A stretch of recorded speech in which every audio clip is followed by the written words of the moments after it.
My name is Harper Lane, and this is the story of how a single invoice brought down the man who tried to erase 5 years of my work with the wave of his manicured hand. They say revenge is a dish best served cold. I prefer mine served with a side of legal documentation and a garnish of irrefutable server logs. But I'm getting ahead of myself. Let me take you back to where it all began, in the fluorescent-lit maze of Arcadia Metrics, where I spent the better part of my 30s building the invisible scaffolding that kept a billion-dollar data analytics platform from collapsing into digital rubble.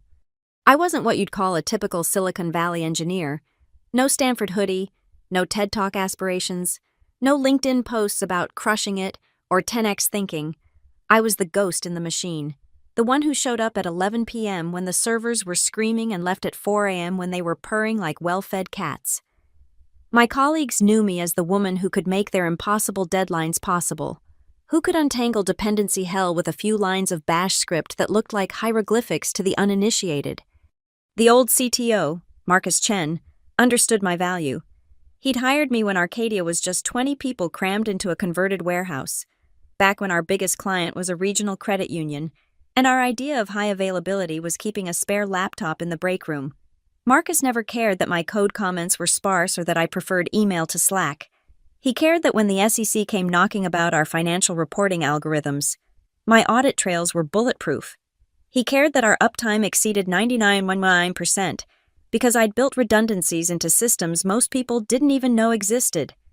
But Marcus was gone now, lured away by a FANG company offering him the kind of compensation package that makes lottery winners jealous. In his place came Miles Ferris, and with him came the winds of change that would ultimately blow back in his face like a hurricane of his own making. Miles arrived on a Monday in March, all gleaming teeth and management speak, Harvard MBA. He made sure everyone knew within the first 5 minutes of any conversation. He had that particular brand of confidence that comes from never having debugged production code at 3 a.m. while the CEO breathes down your neck over Zoom. His LinkedIn profile photo looked like it was taken by Annie Leibovitz. His first all-hands meeting was a masterclass in saying nothing with great enthusiasm. "We're going to transform Arcadia Metrics from a good company to a great company," he announced, standing in front of a slideshow that must have cost more than my monthly salary to produce. That means embracing modern development practices, clean architecture, and most importantly, sustainable, elegant code. I remember sitting in the back row, sipping my third coffee of the day, watching him pace back and forth like a motivational speaker who'd gotten lost on his way to a Fortune 500 conference. When he said elegant code, his eyes swept the room and landed on me for just a moment. I don't know if it was intentional, but something in that glance made my stomach tighten. The purge started slowly. First, it was the Monday morning architecture reviews, where Miles would pull up random repositories and critique them like he was judging a beauty pageant. He had a gift for making competent code sound like it was held together with duct tape and prayers. "Look at this," he'd say, highlighting a function I'd written to handle edge cases in our invoice processing system. No unit tests, no documentation, just raw logic. This is exactly the kind of technical debt that's holding us back. What he didn't mention was that particular function had prevented approximately $3.2 million in duplicate charges over the past 2 years. It was ugly, sure, but it worked. It caught the kind of edge cases that pretty well-documented code tends to miss, because the developers were too busy admiring their own handiwork to think about what happens when a client's accounting system sends malformed JSON at 11:59 p.m. on the last day of the quarter. The first developer to go was Dimitri, a database specialist who'd been with the company almost as long as I had. His crime writing stored procedures that were too complex for junior developers to maintain. Never mind that those procedures handled billions of transactions per day without breaking a sweat. Miles wanted simplicity and elegance, even if it meant our query times tripled. Next was Sarah from the infrastructure team. Her bash scripts were unmaintainable spaghetti code, according to Miles. The fact that they'd kept our deployment pipeline running smoothly for 4 years was apparently less important than their lack of comments explaining what grep v at awk print $2 sort unique c did. Any engineer worth their salt could read that in their sleep, but Miles wanted everything spelled out like a children's book. One by one, the old guard fell. Each departure was accompanied by a new hire. Usually someone with an impressive resume and a GitHub profile full of stars on projects that had never seen production traffic. They came in with their best practices and their clean code principles, eager to refactor everything in sight. I watched it all happen from my corner desk, the one with the 3 monitors and the collection of energy drink cans that had achieved archaeological significance. I knew my time was coming. You don't survive in tech this long without developing a sixth sense for when the axe is about to fall. The funny thing about being a ghost in the machine is that people forget you're there. They have their meetings about technical transformation and code quality initiatives without realizing that the person they're planning to eliminate is the one who wrote the cron job that's currently keeping their entire billing system from imploding. I started preparing my exit strategy in April, about a month after Miles arrived, not because I was planning revenge that would come later, but because I'm not an idiot. When the new boss starts talking about fresh perspectives and modern approaches, it's time to update your resume. But I did more than update my resume. I started documenting everything, every system I'd built, every critical process that depended on my code, every single point of failure that only I knew about. Not to hand over to my replacement, Miles had made it clear he thought my work was disposable but for my own records. I also did something else, something that would prove to be the key to everything that followed. I reviewed the licenses on all the code I'd written. You see, when Arcadia Metrics was still a startup burning through venture capital like kindling, formal employment contracts were pretty bare bones. We were all working 100-hour weeks fueled by equity promises and the thrill of building something from scratch. In that environment, nobody paid much attention to the fine print when I released DataPulse.lib, an open-source library I'd created to handle real-time data synchronization between our various microservices. The library was mine, created on my own time. Initially for a personal project, I'd open-sourced it under a modified MIT license with one crucial addition. Commercial use within for-profit organizations requires explicit written permission from the copyright holder. It was a common enough clause, designed to prevent big corporations from swooping in and monetizing independent developers' work without compensation. When I'd integrated DataPulse.lib into Arcadia's codebase, I'd mentioned the licensing requirement to Marcus.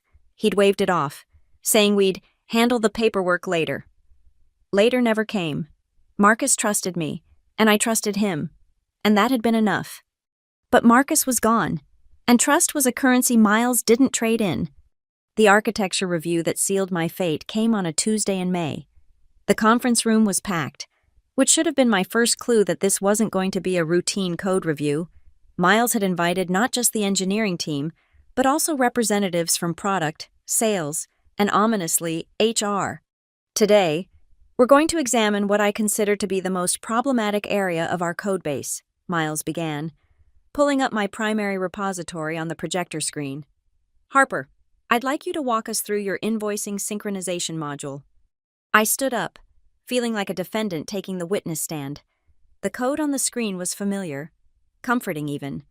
I'd written most of it during a particularly brutal crunch period 2 years ago when we'd onboarded 3 major clients in the span of a month.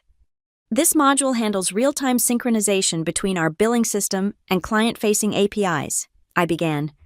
It processes approximately 12 million transactions daily with a failure rate of less than 0.01%. Impressive metrics, Miles said in a tone that suggested he found them anything but impressive. But let's look at the implementation, shall we? What followed was a masterclass in character assassination disguised as technical critique. Miles went through my code line by line, highlighting every shortcut, every piece of defensive programming, every hack I'd implemented to deal with the messy reality of production systems. Look at this, he said, pointing to a particularly gnarly piece of error handling. Nested try-catch blocks, 5 levels deep. This is exactly the kind of cowboy coding that gives technical debt a bad name. I wanted to explain that those nested blocks were there because we integrated with 7 different payment processors, each with their own creative interpretation of what constituted valid JSON. I wanted to tell him about the time one of those processors had pushed a breaking change on Thanksgiving Day, and my error handling had kept us from losing millions in transactions. But I could see it wouldn't matter. This wasn't a code review. It was a trial. And the verdict had been decided before I'd walked into the room. And here, Miles continued, We have a recursive function with no apparent depth limit. This is a Stack Overflow waiting to happen. The depth is limited by the data structure, I said quietly.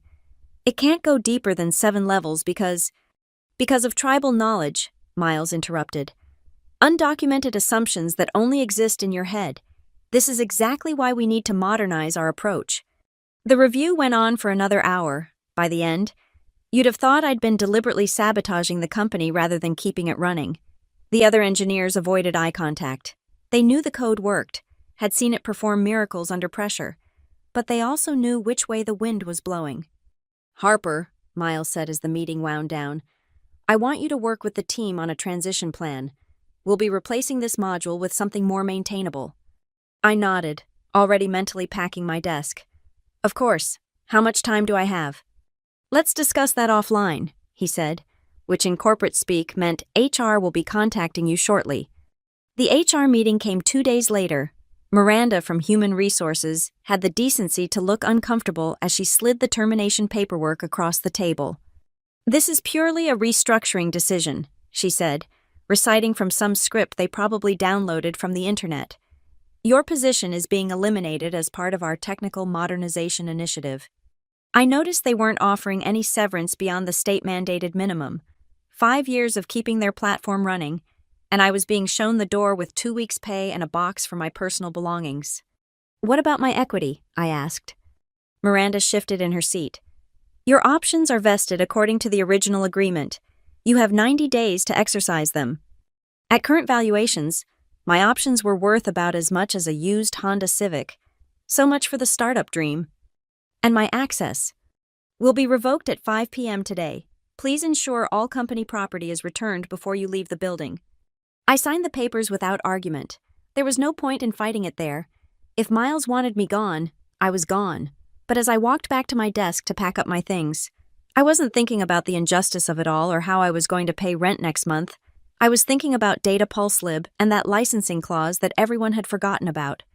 You see, Data Pulse Lib wasn't just some utility library. Over the years, it had become the connective tissue holding Arcadia's entire data infrastructure together. The invoice processing that Miles had mocked ran on Data Pulse Lib.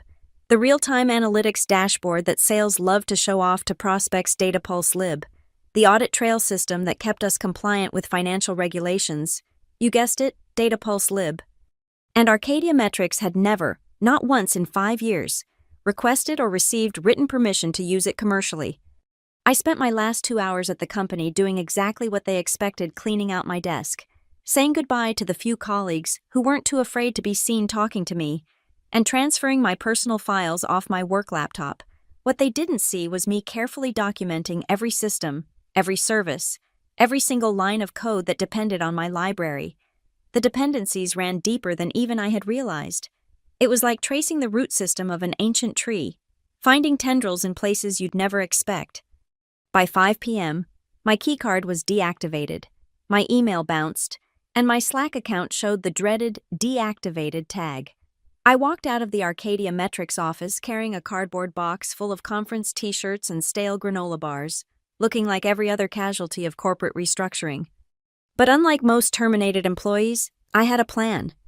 The first thing I did when I got home to my studio apartment in Somerville was pour myself a generous glass of the good scotch I'd been saving for a special occasion.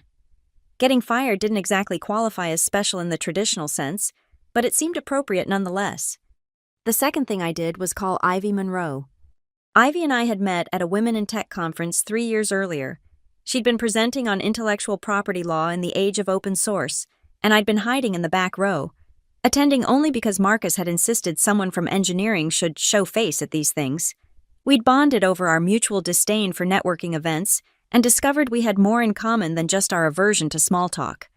She'd gone to law school after spending 10 years as a software engineer, which made her one of the few lawyers who actually understood code. More importantly, she understood coders and the kinds of handshake deals that kept the tech world running until someone decided to stop shaking hands. Harper Lane? She answered on the second ring. I was wondering when you'd call. I saw the LinkedIn update. Word travels fast. In this town, please. I knew about the layoffs at Arcadia before Miles had finished his PowerPoint. What's the damage? I took a sip of scotch. terminated for writing inelegant code. Apparently, no severance worth mentioning.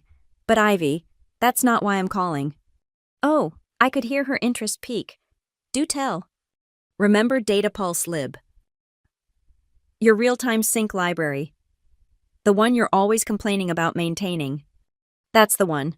Here's a fun fact: Arcadia Metrics has been using it in production for 5 years without a commercial license. The silence on the other end of the line lasted long enough that I thought the call had dropped. Then Ivy let out a low whistle. Please tell me you have documentation. Git commits, deployment logs, integration tests, the works, every single service that depends on it, time-stamped and traceable. And the license terms. Modified MIT with a commercial use clause requiring explicit written permission, which they never got, which they never even asked for. Another pause. I could practically hear the gears turning in Ivy's head. Harper, do you realize what you're sitting on? A potential lawsuit. A nuclear bomb. If what you're telling me is accurate, Arcadia Metrics has been in continuous violation of your license terms for half a decade. That's willful infringement, especially if you can prove they knew about the restriction. I thought about Marcus waving off the licensing discussion, about the email I'd sent him with the library documentation attached, about the README file that spelled out the terms in black and white. I can prove it. Then we need to meet, tomorrow. Bring everything, and I mean everything. Every email, every commit message, every scrap of paper that shows they knew what they were using and chose to use it anyway. Ivy, I don't want to destroy the company. Most of the people there are good folks just trying to do their jobs. Of course not. But Harper, they terminated you without cause after 5 years of service. They devalued your contributions and dismissed your work as technical debt. You have every right to be compensated for the use of your intellectual property. This isn't revenge, it's justice. I wasn't sure I believed her about the revenge part, but I appreciated the sentiment. We agreed to meet at her office the next morning, and I spent the rest of the evening gathering documentation. It was therapeutic in a way, like assembling evidence for a crime I'd witnessed in slow motion. The next few weeks passed in a blur of legal preparations and job hunting. The tech market in Boston was hot, and my resume was solid despite Miles's opinion of my coding style. I had phone screens lined up, a few on-site interviews scheduled, and even a couple of offers pending, but my heart wasn't in it. Every time I thought about sitting in another open-plan office, attending another stand-up meeting, pretending to care about another company's mission to revolutionize something that didn't need revolutionizing, I felt tired. Ivy, meanwhile, was building our case with the meticulous attention to detail that made her a nightmare for opposing counsel. She'd incorporated her findings into a demand letter that was a work of art, polite, professional, and absolutely devastating in its implications. The way I see it, she explained over coffee at our third strategy meeting, we have 2 options. We can go for a quick settlement, probably in the low 6 figures, or we can go for the throat. Define throat. She pulled out a spreadsheet that made my engineer heart sing. I've calculated the commercial use value based on several factors: the number of production instances running your library, the revenue generated by systems dependent on it, the cost of comparable commercial solutions, and the length of infringement. Conservative estimate, 2 million. Aggressive but defensible, 3.5. I nearly choked on my cappuccino. That seems high. Harper, they built their entire data infrastructure on your work they used without permission, without compensation, and then had the audacity to criticize as inelegant. This isn't just about the code anymore, it's about the principle. She was right, but I still hesitated, despite everything. I'd poured years of my life into Arcadia Metrics. Some part of me still felt loyal to the company, if not to its current leadership. What if we wait, I suggested, see how they handle the transition? Ivy raised an eyebrow. You want to give the man who fired you a chance to prove he knows what he's doing? I want to give him a chance to prove he doesn't. She laughed. That's deliciously petty. I approve. But Harper, we can't wait forever. There's a statute of limitations to consider. We agreed to a watching brief. Ivy would prepare everything for filing, but we'd hold off on sending the demand letter. In the meantime, I'd monitor the situation from the outside, looking for signs that Arcadia Metrics was struggling without me. I didn't have to wait long. The first indication came from Reddit, of all places. Someone posted in RRC's career questions about a nightmare debugging session at their company. The details were vague enough to maintain plausibility, but specific enough that I recognized the symptoms: cascading failures in microservice communication, data synchronization breaking down under load, invoices being generated with impossible timestamps. The second sign came from Glassdoor. A new review from a current employee at Arcadia Metrics mentioned technical leadership in crisis and critical systems failing after recent departures. The review was quickly deleted, but I'd grabbed a screenshot. The third and most damning piece of evidence came from an unexpected source, Keith Chen, one of the junior developers I'd mentored. He reached out via LinkedIn with a message that was carefully worded but crystal clear in its implications. "Hey Harper, hope you're doing well. Quick question. Do you remember the specific configuration for the data pulse retry logic? We're having some issues and the documentation seems to be missing some details. No worries if you can't help. I know you've moved on. Just thought I'd ask." I stared at the message for a long time. Keith was a good kid, smart and eager to learn. It wasn't his fault that Miles had driven out everyone who understood how the systems actually worked. Part of me wanted to help him, to send over the configuration details that would solve his problem in 5 minutes. Instead, I forwarded the message to Ivy with a single word, "now." Her response was equally brief, "now." The demand letter went out on a Thursday afternoon. Time to arrive just before the weekly engineering all-hands meeting. Ivy had addressed it to the General Counsel with copies to the CEO, the Board of Directors, and because we were feeling particularly thorough, Miles Ferris himself. I would have loved to be a fly on the wall when it landed.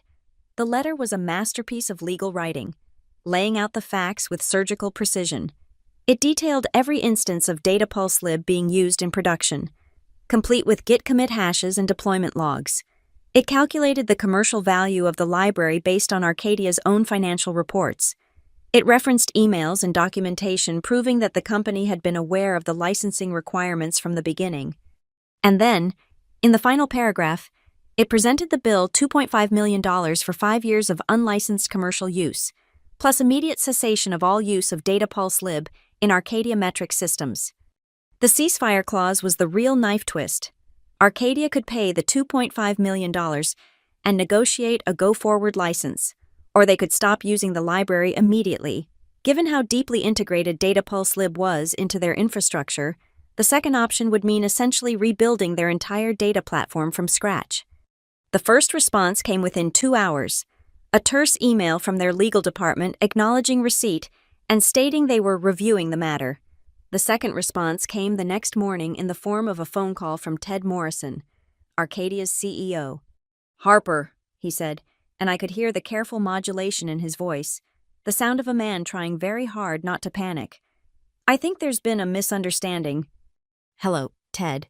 What kind of misunderstanding?" "This licensing issue. I had no idea there was any problem with your library.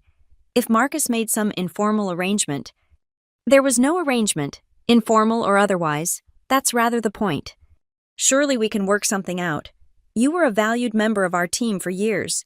I'm certain this is all just a miscommunication." I almost felt sorry for him.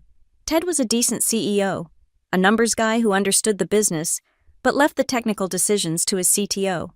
He probably had no idea what data pulse lib was until the demand letter landed on his desk and his engineers explained that it was the digital equivalent of the foundation their house was built on. "Ted, I appreciate the call, but this is a legal matter now. You'll need to work through your counsel and mine." "Harper, please, let's be reasonable. $2,500,000 for a library. For 5 years of unlicensed commercial use of a library that's critical to your operations. The amount is based on standard software valuation metrics. Your legal team can review the calculations." There was a pause. I could hear muffled voices in the background. Probably his leadership team huddled around a speakerphone. "What if we offered you your job back?" Ted said finally. "With a promotion. Senior principal engineer, reporting directly to me. We could work out a licensing arrangement as part of your compensation package." It was a good offer. A few months ago, I might have taken it, but a few months ago, I hadn't been humiliated in front of my peers and shown the door like I was disposable. "I'm afraid that ship has sailed. Ted, Have your lawyers call mine? I hung up before he could respond. My hands were shaking, but it felt good. It felt like justice. The legal dance that followed was both predictable and fascinating. Arcadia's lawyers started with denial, claiming the library was work for hire and therefore property of the company. Ivy demolished that argument with my employment contract, which specifically excluded pre-existing IP from the work for hire clause. Next, they tried to argue fair use, claiming they were using the library for internal purposes only. Ivy countered with screenshots of customer-facing features that directly relied on DataPulse Lib, making it a core component of their commercial offering. Then came the negotiations. They offered $500,000. We countered with $3 million. They came up to $1 million. We came down to $2.8 million. Back and forth it went, each offer accompanied by increasingly desperate explanations of why they couldn't possibly pay what we were asking. During this time, I wasn't idle. I polished up DataPulse Lib, added comprehensive documentation, and released version 2.0 with enterprise-friendly licensing options. Within a week, I had inquiries from 3 of Arcadia's competitors. Word travels fast in the Boston tech scene, and everyone wanted to know about the library that had Arcadia metrics by the throat. I also kept monitoring the situation at my former employer. The Reddit posts were becoming more frequent. Someone leaked internal Slack messages showing engineers working around the clock to replace DataPulse Lib functionality. The migration was not going well. Customers were complaining about latency issues. There were rumors of a major client threatening to leave. And then, 3 weeks after the demand letter, I got an unexpected visitor. I was working from a coffee shop in Davis Square, reviewing pull requests for DataPulse Lib, when someone slid into the seat across from me. I looked up to see Miles Ferris, and he looked terrible. His usually perfect hair was disheveled, his designer shirt wrinkled, and there were bags under his eyes that suggested he'd been introduced to the joys of production debugging. "Hello, Miles?" "Harper." He managed to make my name sound like an accusation. "You're destroying the company." "I'm exercising my rights as a copyright holder. There's a difference." "Don't be cute. You know what this library means to our infrastructure. You designed it that way." I closed my laptop and gave him my full attention. "I designed it to be useful. The fact that you built your entire platform on it without securing proper licensing is your problem, not mine. We're prepared to pay. Ted authorized me to offer $1.5 million, cash, no strings attached." "My lawyer says 2.5 and I trust her judgment." Miles's jaw clenched. "This is extortion." "This is business. You should understand that. Being a Harvard MBA and all." He flinched at that. "I was doing what was best for the company. Your code was a liability." "My code was keeping your company running, and now it's not. And you're here begging me to make the bad man go away. How's that elegant architecture working out for you?" "You have no idea what you've done," he said, leaning forward. "We've had to delay product launches. Our Q3 projections are shot. The board is—" He caught himself, probably realizing that admitting the board was unhappy wouldn't help his negotiating position. "The board is what, Miles?" "Questioning your technical leadership. Wondering why you fired the person who understood the systems, asking why no one caught this licensing issue during your thorough code reviews." His face flushed. "This is personal for you." "Of course it's personal. You made it personal when you stood in front of the entire engineering team and called my work cowboy coding. You made it personal when you terminated me without severance after 5 years of service. You made it personal when you decided that clean code was more important than working code." "Fine," he spat. "You want your revenge? Take it, but know that you're hurting innocent people. Engineers who had nothing to do with your termination are working 18-hour days to fix this. Good people might lose their jobs because of your vendetta." For a moment, I felt a flicker of guilt. Then I remembered Keith's message. The desperation in his carefully worded request for help. Those engineers were suffering because Miles had created a crisis through his arrogance and ignorance. Not because I was demanding fair compensation for my work. "Make it $2 million, I said finally. "Cash, plus a public acknowledgement of DataPulse Lib's contribution to Arcadia's success, and a non-disparagement agreement that goes both ways. You don't badmouth me or my code, and I won't tell the world how badly you screwed up." Miles stared at me for a long moment. "I'll need to discuss it with Ted." "You do that. But Miles, this offer expires at 5 p.m. today. After that, it goes back to 2.5 million, and I start entertaining offers from your competitors for exclusive licenses. He left without another word. I watched him walk away, shoulders hunched against the October wind, and felt, not satisfaction exactly, but something close to it. Vindication. Maybe? The call from Ivy came at 4:47 p.m. They accepted, she said without preamble. 2 million cash, public acknowledgement, mutual non-disparagement. They want the agreement signed by Monday and a transition plan for moving to a proper commercial license. And Miles.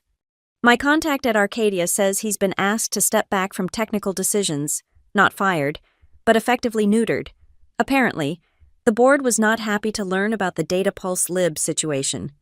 I should have felt triumphant. $2 million was more money than I'd ever seen in my life. It was financial security, freedom, the ability to work on what I wanted without worrying about rent or health insurance, but mostly I felt tired. Harper, you still there? Yeah, I'm here. Tell them we have a deal. The paperwork was signed the following week. The money hit my account 3 days later. True to their word, Arcadia issued a press release thanking me for my foundational contributions to our data infrastructure and announcing a partnership to properly license DataPulse Lib going forward. It was carefully worded to avoid admitting fault, but anyone who could read between the lines understood what had happened. The tech press had a field day. David versus Goliath. How one developer's library brought a unicorn to its knees, read one headline. Another proclaimed, the hidden cost of elegant code Arcadia metrics pays millions for licensing oversight. My favorite was from a developer blog, Always Read the License, a Cautionary Tale. Job offers poured in. Startups wanted me to architect their systems. Established companies wanted me to review their open-source dependencies. VCs wanted to fund a company built around DataPulse Lib. I turned them all down. Instead, I took a month off. I traveled to places with terrible internet connections, read books that had nothing to do with technology, and slowly remembered what it felt like to not check server logs first thing in the morning. When I came back, I had clarity about what I wanted to do next. I incorporated a small consulting company, just me and eventually 2 other engineers who valued working code over pristine abstractions. We specialized in the kind of gnarly, unsexy problems that keep CTOs up at night: data synchronization, legacy system integration, the digital plumbing that nobody wants to think about until it breaks. I also open-sourced a new version of DataPulse Lib with a more permissive license for small companies and nonprofits. The enterprise license fees from larger clients more than made up for the free users, and it felt good to give back to the community that had supported me through the years. 6 months after the settlement, I ran into Keith at a tech meetup in Cambridge. He looked healthier than the last time I'd seen him, and he greeted me with a genuine smile. Harper, I heard you started your own shop. That's awesome. Thanks. Keith, how are things at Arcadia? He shrugged. Different. We finally got the DataPulse migration sorted out. Only took 4 months and a complete re-architecture of the billing system. And Miles? Left last month. Took a job at some fintech startup in New York. I think the board made it clear his time was up after the whole licensing fiasco. I felt a small surge of satisfaction at that news, though I kept my expression neutral. Well, I hope things are more stable now. They are. The new CTO actually listens to the engineers. Novel concept, right? He paused, then added, You know, a lot of us were really sorry to see you go. The way it happened, it wasn't right. Water under the bridge, I said, and meant it. I landed on my feet. I'll say, $2 million. That's legendary. You're like a folk hero to half the engineers in Boston. I laughed. I'm really not. I just knew the value of my work and insisted on being compensated for it. Still, Keith said, it takes guts to stand up to a company like that. Most people would have just moved on. Maybe he was right. Maybe most people would have swallowed their pride, accepted the injustice, and moved on to the next job. But I'd spent too many years in the shadows, too many late nights solving problems that no one else wanted to touch, to let someone dismiss my contributions as technical debt. As I walked home that night, I thought about the whole experience. It hadn't been about revenge, not really. It had been about respect for the work, for the craft, for the countless hours that developers pour into keeping the digital world running. Miles had tried to erase all of that with his talk of elegance and clean code, forgetting that sometimes the most important code is the code that works, even if it's not pretty. My phone buzzed with an email, a potential client, struggling with a data synchronization problem that their current team couldn't solve. They'd heard about Data Pulse Lib, heard about what happened with Arcadia, and wanted to know if I could help. I smiled and started composing a reply. The code I write might not always be elegant, but it has value. And now, finally, everyone knows it. The invoice for $2.5 million had been more than just a bill. It had been a statement that experience matters, that working code trumps theoretical perfection, that the ghosts in the machine deserve recognition for keeping the lights on. And if it happened to destroy the career of a CTO who thought he knew better, well, that was just a particularly satisfying bug fix in the code of life.